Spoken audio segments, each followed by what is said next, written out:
Ba-dum bum bum, ba-dum bum bum, ba-dum bum bum, ba-dum bum.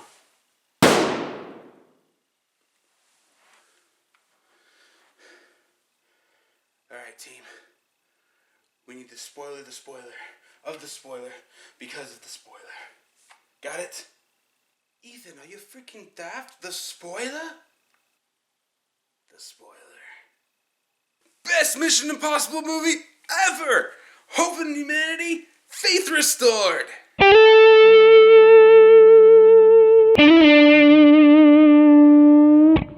Hello and welcome to another midnight showing. As always, I'm Kelly, and I just got out of Mission Impossible Rogue Nation. Oh my god, was this movie awesome! I mean, non-spoiler version, this is action-packed, it's a thrill ride, going back to its original roots. It feels a lot more like Mission Impossible 1 than it does any other Mission Impossible in this franchise. Why? There's very, very few actual gunfights where you actually see Ethan Hunt shoot anything. It's kind of a rarity. I do have to admit, it surprised me a lot just how well this was carried just through basically running scenes. Don't get me wrong, there's a lot of action, including one of the best motorcycle chase scenes I've ever seen put to film. And it is just, go see this movie. I want to go re-see it again in 3D. I want to go see it inside of the D-Box things inside of my theater because it was so freaking awesome. Oh my god. And this was the perfect movie to watch the bitter taste left in my mouth caused by Vacation. I'm pretty sure I was puking during that one. I don't remember because I blocked it out of my memory. But yes, I needed this movie so badly, and it delivered with every single thing I couldn't praise this movie enough. This is one of the best spy films I've seen this year, and we've had a lot of really good spy films this year. Kingsman, Spy, we got the new James Bond coming out in November. I mean, it has got a lot to live up to now that Mission Impossible's out. There were some things that I didn't necessarily... I don't want to say I dislike them, but I wish they'd gone a different direction with it. But I couldn't actually find anything really bad to say about this one. So, going into a spoiler section, word of warning, just go see the movie immediately. There's no question. This was easily the best movie that's come out in a long time. I mean, it rivals freaking Mad Max for some of its stunt work. Yeah, actual people's stunt work. Don't get me wrong, there's still CGI stuff inside of it is bullshit, but there's a lot of really, really, really good everything else. So, yes, going into the spoiler sections, what's the story of this film? The story of this film is that Ethan Hunt is now basically the leader of IMF. Well, he's not the actual leader of IMF, but he is the one who does 90% of the missions these times. The movie literally opens up with that plane scene where he's like trying to get into a plane to steal something out of it, and you're just like, holy shit, he's actually on the side of that plane taking off. And, well, all of this reckless behavior has made some of the CIA and defense organizations inside of the United States questioned whether or not the IMF needs to exist. And they have some points. Alec Baldwin is the one basically heading this up. He is the director of the CIA. He was actually one of the characters from the original. He's portraying one of the characters from the original Mission Impossible movies, just completely grown up into the leader of the CIA. Was he Donovan? I think he was Donovan, the guy who he steals the Nautilus from. And they actually do reference all of the other movies and mention how it feels more like luck and chance than it does actual planning and, well, success. That they could have just as easily failed as much as they could have easily succeeded. And the big one, the big movie that's bringing on all of this is Ghost Protocol, with a nuke smacking into the side of one of the buildings at the end of the movie, if you remember correctly, that they had to cover up. Somehow. Don't ask me how they actually covered up a nuke hitting a building and crashing into the river, but we'll leave that into the who cares plot holes. Look, plot holes don't break a movie. They don't. They can even make movies better, like this one. So, the CIA leader has his way and dissolves the IMF. But the problem with that is that Ethan had been, at the end of his mission, had ended up being captured at a supposedly IMF safe house by the syndicate who he had been tracking for the last year. Turns out they are actually real, and they are basically trained to do exactly what IMF does, just for bad people. And now they're after Ethan Hunt, who is trying to find a way to bring them down without any help because the IMF no longer exists, technically. But he does get help from Benji, played by Simon Pegg. My God, I'm so glad that he returned for this film. Ving Rhames, who I'm even more ecstatic returned for this film, playing Luthor again. And Jeremy Brenner, I think his name is. Correct me if I'm wrong. But the guy who played Hawkeye, he returned, and he's basically been trying to pick up the pieces ever since the Secretary of Defense got killed inside of Ghost Protocol. They haven't issued a new Secretary of Defense, which is why the CIA guy is saying, let's just dissolve the IMF before Secretary of Defense actually comes into play and screws up his plan to get rid of them. And basically make the CIA head of all these black op operations, which is not a bad idea. It's not. I can see if he truly does think that the IMF has not been doing a good job, Alec Baldwin is 100% right. And if he thinks he can do the job better, and which we already know that he can't, but at least he's following some rules, it makes complete sense why he'd want to take down the IMF. It's not like it's a personal thing. He believes that he can protect the country better. That's it.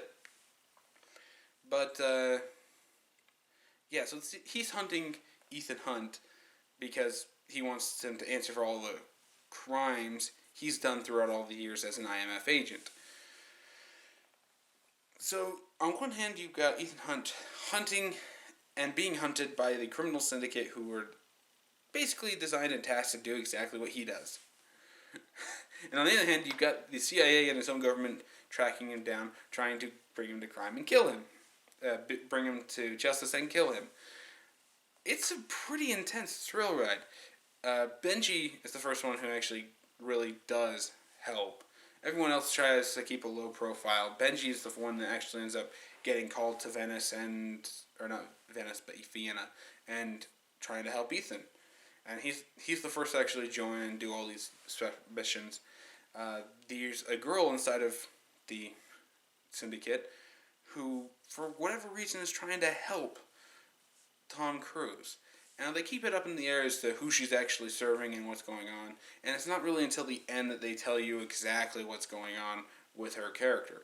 But I believe that she was played by Rebecca Ferguson. I think that's her name.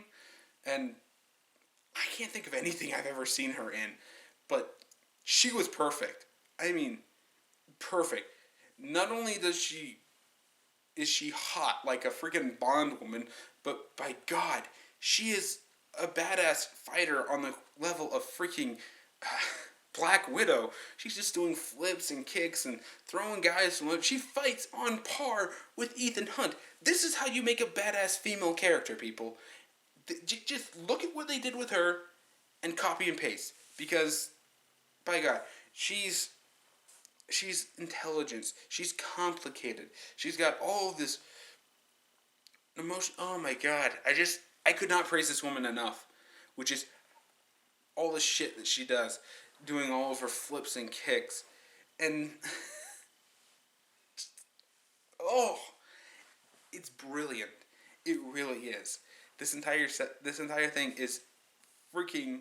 This entire setup is brilliant. And yeah, so actually going into some of the plot points, one of the really, really good things about this, as I said, were the stunts. Oh my god. Let's save the motorcycle chase for a second. Let's actually look at some of the really good stunts inside of this that don't involve that motorcycle chase. So Ethan Hunt's on the side of an airplane at the beginning of this movie. That's all you need to say. They literally strapped Tom Cruise to the side of an airplane and filmed it as he's taking off. That's dedication, man. And that's not the only crazy stunt he does. I mean, he pulls some really intense shit inside of a really cool knife fight between one of the syndicate members instead of, I want to say, an opera house in Vienna. But, yeah, it's an opera house. I can't remember if it was in Vienna or not. But, he's inside of this opera house. He's hanging from all of the different battens and sets of lights while he's trying to fight this guy who just pulled a knife on him. He's got 2 feet over Tom Cruise, and they do the reveal Back to the Future style, where Tom Cruise is like, gets him and like holding his gun, which is a giant alto flute. I laughed my ass off at that one. Just saying. But Tom Cruise stops about here, but the other guy. It's just Back to the Future Biff style reveal of just how much bigger and stronger this guy is. And they're doing all these things, getting knocked around, flipping on buttons back and forth. I'm trying to make it. I might be making it sound like it's almost cartoonish.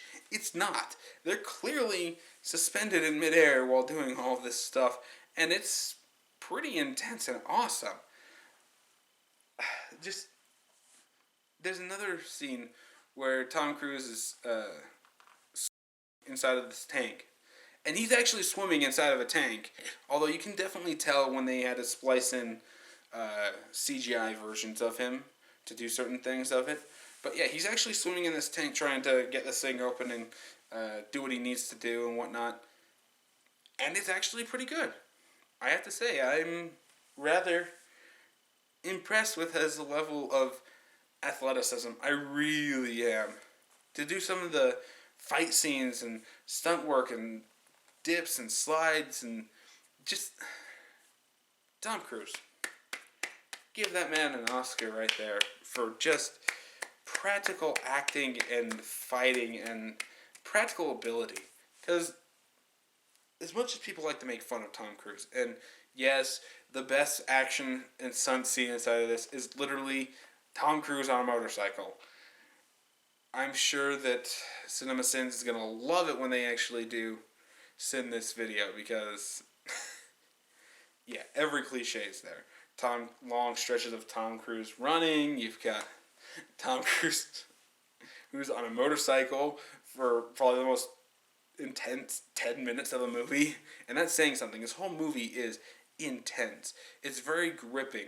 Yes, there's a lot of fist fights, but there's not a lot of gunplay. And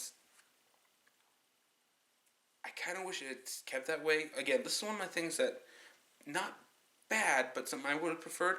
Because near the end of the movie, Tom Cruise ends up getting a gun, and he goes completely James Bond, just shooting everybody while trying to get away. It's James Bond. We don't need this from Ethan Hunt. He's not James Bond. Hell, he even has a Bond girl there. It's quite clear that this was made more in mind of being James Bond-esque with Mission Impossible feel versus Mission Impossible. Don't get me wrong, it's not Mission Impossible 2 levels of campy, cheesy James Bond stuff. Ethan Hunt's not a womanizer. In fact, they don't even mention his wife inside of this one, which I thought was a very, very big misstep. Because if the syndicate really is after him, it would have been kind of nice to see that they actually investigate him to a point where he found his wife, even inside of the hiding that she's been in with Ghost Protocol. That would have been really kind of good. Bring her inside of here. She could have been the hostage at the end instead of Benji, but for what it was, I have no real complaint about it. It's just something that I wish had happened. One of the other things I don't really have a complaint about, but I still need to bring up, is something that might not exactly be the best thing in this movie is that Ethan Hunt, aka Tom Cruise, survived some pretty intense shit that he should not. Like, go to the aforementioned plane scene. Well, Benji's trying to get all the doors open. He ends up opening the hangar door first. He's like, oh, wrong door. He opens up the actual door. But because he's opened the hangar door, physics would state that the air current would rush in and pull Tom Cruise in there and out that back door. That's exactly what it does. Except Tom Cruise ends up hitting a crate on the other side of the plane before managing to catch himself before falling out the other side. At that speed and at that air pressure and air current, Tom Cruise should have been dead right there. I'm calling. He should have died like there. Day reset, boom. For all those that like Edge of Tomorrow. But yeah, he should have died right there. And then there's a few times it actually happens again. Like the aforementioned awesome motorcycle chase scene where Tom Cruise is trying to catch up with Rebecca Ferguson's character, Esla, can't think of her last name, but trying to catch up with her because she's got the information they need to take down the syndicate. But meanwhile, 6 syndicate members are after her on motorcycles. Tom Cruise manages to knock one off with a car and gets his motorcycle and joins the fray. He's knocking these people off of their motorcycles by doing some pretty cool stuff, tricking them, like slowing down, pretending to turn when he's not, so that they end up hitting another car that's on the road or something like that. And it's really, really intense, awesome action, and you can clearly tell that guy was on a real motorcycle when he got flung from it. That's how good this chase scene is. And when they actually hit him over, and they're clearly going at least 80 plus miles an hour, if not 200 plus. And at the very end of that chase, Tom Cruise crashes. Yeah, he crashes. And yeah, he has to survive, I get it, but what about all the other syndicate members? You're telling me they're all still alive? Except for the one who probably got hit by the car, because I'm pretty sure that there's no way he's out of there. But the other people crashed just as harshly as Tom Cruise did. So, what? Is he immortal? There's another scene near the end where he has to, where he starts getting just beat to shit. And he has to go running from all these guys. He's getting tired. He's had to book it at least 3 miles from where he started running at full speed while fighting people, while shooting at them. He is tired as hell and just beaten and beat down. But then when this whole chase scene ends, he ends up getting fine like he had no problem with it at all. Which was it? Was he hurt and tired, or was he not? I'm sorry, you can't do this. Again, this isn't a bad thing because everything else is so awesome and amazing. I only noticed this when I was thinking about it when I left the theater. But yeah, he survived some pretty intense shit inside of this that he really shouldn't have survived. Not a knock against the movie, just pointing that out there. Because honestly, everything else in this movie is perfect. Going into the characters, Benji is perfect comic relief for this situation. Why? Because he doesn't turn to the wall and say, I'm telling a joke. Like that idiot with the glasses who was supposed to be Jeff Goldblum inside of Jurassic World. He wasn't out of place. It didn't feel like it's only in there to have comic relief. No, he actually is good comic relief because he is a character, and he's not always comic relief. Most of this movie, he's playing fairly dramatic.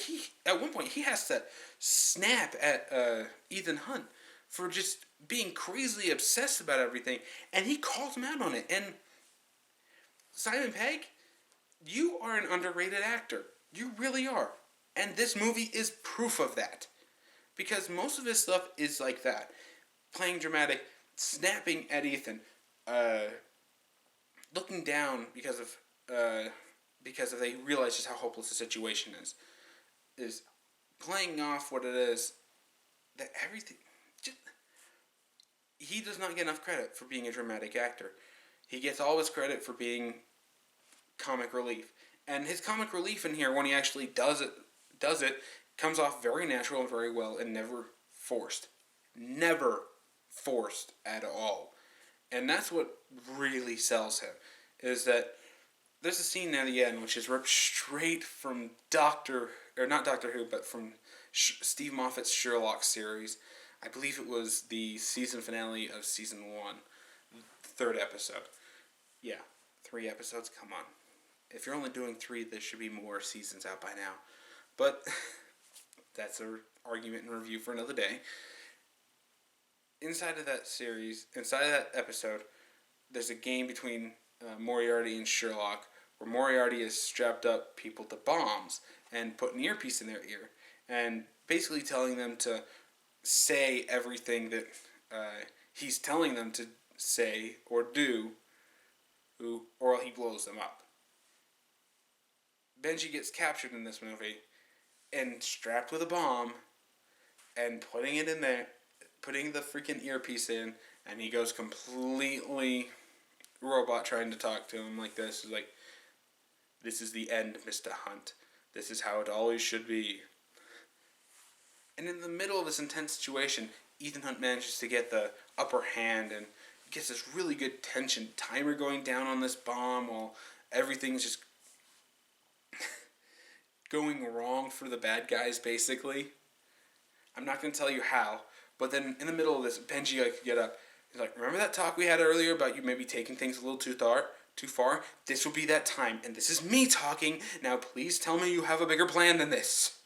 You're just like, yes, that's funny, and it does add to the tension without breaking anything. That's what Jurassic World needed, was Simon Pegg, because he's the only guy who I can think of off the top of my head who can make these jokes without seeming 80s action hero one-liner-ish and forced comedic relief for having the sake of forced comedic relief. He's actually intense and awesome. That's not to say that he's the only highlight of the team. As I said, Rebecca Ferguson did an amazing job as Esla, with her shifting alliances, never knowing what's going on, who's doing this and that. I want to see more of her. Ving Rhames, I wish they'd given you a little bit more to do, because Benji's in this movie. He's more the tech guy. Ving Rhames is more of the therapist, father figure to all of these guys. He's the just Ving Rhames. He's just Ving Rhames, and it's really awesome. Him just being him. I just wish they'd given him a little bit more to do, because he doesn't get really introduced into this film until about halfway through the movie. Not, maybe a little bit before, maybe like 2/3 in, like a third into the movie, more than half, because he was there for the last 2/3, but he didn't have as much of a presence as he should have. Hawkeye is just awesome, trying to balance the politics with practicality, and he's drops more funny lines than Simon Pegg does, because he's just trying to, guys, we're already under investigation, we have to do this, do we have to do it like this? Oh god. And you can tell he trusts all of them, but at the same time there's part of him that just, we're under investigation, guys. Can we do this another way? And he's very believable and awesome that way. Alan Baldwin was a perfect choice as their kind of reveal character. He's basically supposed to be the same, basically like the same guy from the first Mission Impossible, whatever his name is. One that the movie tried to convince you as the bad guy, but isn't, because it was actually John Voight. But yeah, he was the CIA guy from there playing the CIA guy from there. But he wasn't playing that CIA guy. I think he was playing Donovan, who was inside of the control room. But it's It's dumb. It's one of those things you're just like, okay. And he played it perfectly fine. When everything was revealed to him, so but through the voice of the through a prime minister, yeah, it's he's legitimately good inside of this film. I really did like him. There's so many others I could talk about, especially, the Bone Doctor or the bad guy in general. It's just they're all good. I'm sitting here just splitting off one tail. So, yeah, final verdict from this movie. Go see it immediately. Go pay full price. It's worth the crowds. It's worth seeing it inside of everything. I want to go see it in D-Box because some of the things that go on here, it'd be awesome. It really would. So, yeah, go see it immediately. That's it for me. Did you enjoy the video? Have you seen Mission Impossible? The Rogue Nation? Because, you haven't. Go see it. But, yeah, leave what you thought about the movie in the comments below. Maybe we'll get some healthy discussion going. If you enjoyed my video, be sure to like it and share it with your friends. If you want to subscribe or check out the channel, I will have some links up here to my playlist as well as a subscribe button for my channel. If you want to see some of my more recent review videos, I will have those linked right down here. And if you want to follow me on Facebook, there's a link for that in the description below. So, yeah, I will see you all next time.